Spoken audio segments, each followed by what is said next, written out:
Welcoming today, in the absence of David O'Gorman, who's not terribly well, Daniel Brown and James Doran. Gentlemen, good afternoon and welcome to the show. How are you, Bruce? Good afternoon, Bruce. Very well, very well. A little wet, but hey, that's life. What do you got for us today?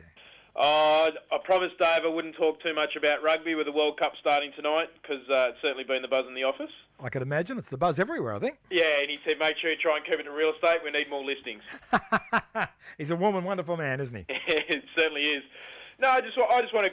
James and I both got a story that... I've got a bit of a story. James has got... There's a few changes in legislation James will go through.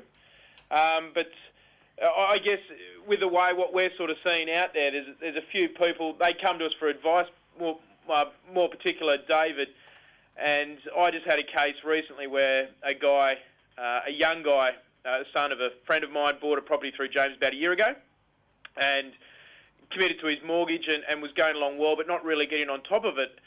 And the old man came to me and said, what should he do? The market's good. Should he sell it or what are his options? And we basically sat down and we went through the figures. And if he rented the property out, he bought pretty well. And if he rented it out and either moved back home or moved into some share accommodation that's much cheaper than renting on your own, the mortgage actually pays for itself. And the numbers that we came up with,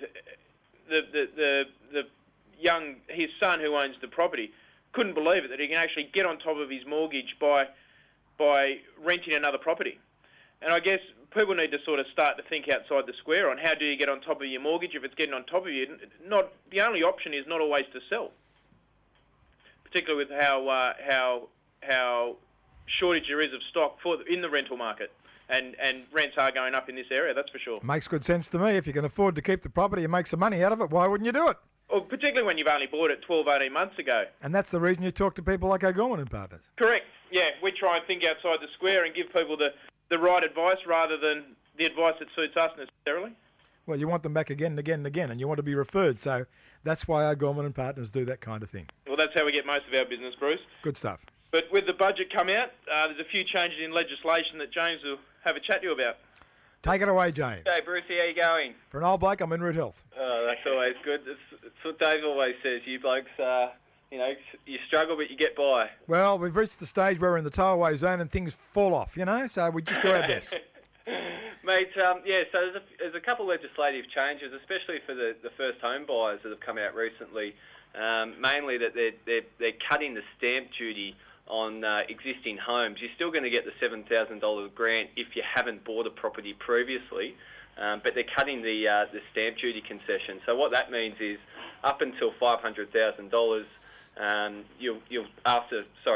this exemption comes to a halt as of January 1st, 2012. So after the first, you have to pay full stamp duty on existing homes. Now, that doesn't apply to new homes. You'll still get the stamp duty exemption and the $7,000, but on existing homes, you will not be getting a concession for stamp duty after the 1st of January next year. So what we're starting to see now is we're doing a lot more appraisals and things for those, first home buyer properties, so your one and two bedders in the area.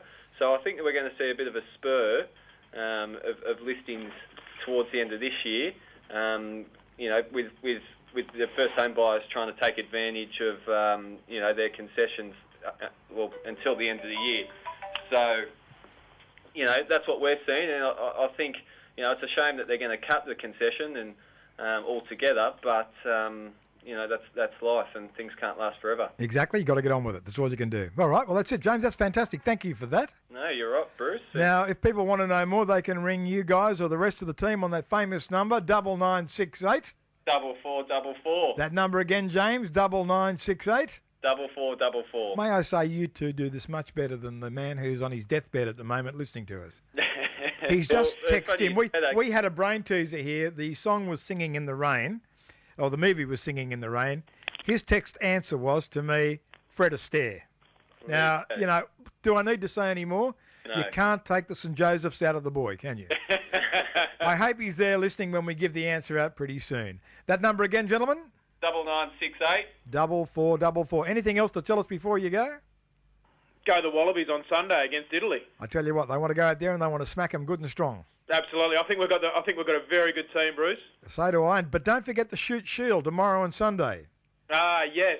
And I think Dave's going out. He got an email that Dirty Reds are in the grand final against, is it Colleagues? Colleagues it is. Colleagues have got all their teams in the grand final for the first time ever. The first time anyone's ever done it, actually. Yeah, well, Dave's been told by the doctor he's got 2 days in bed, so if you see him out there tomorrow afternoon, you make sure you give me a call. Leave it to me. I'll send him home. Good on you, Bruce. The number again, boys? 9968 4444. We'll talk next week. You're a good man.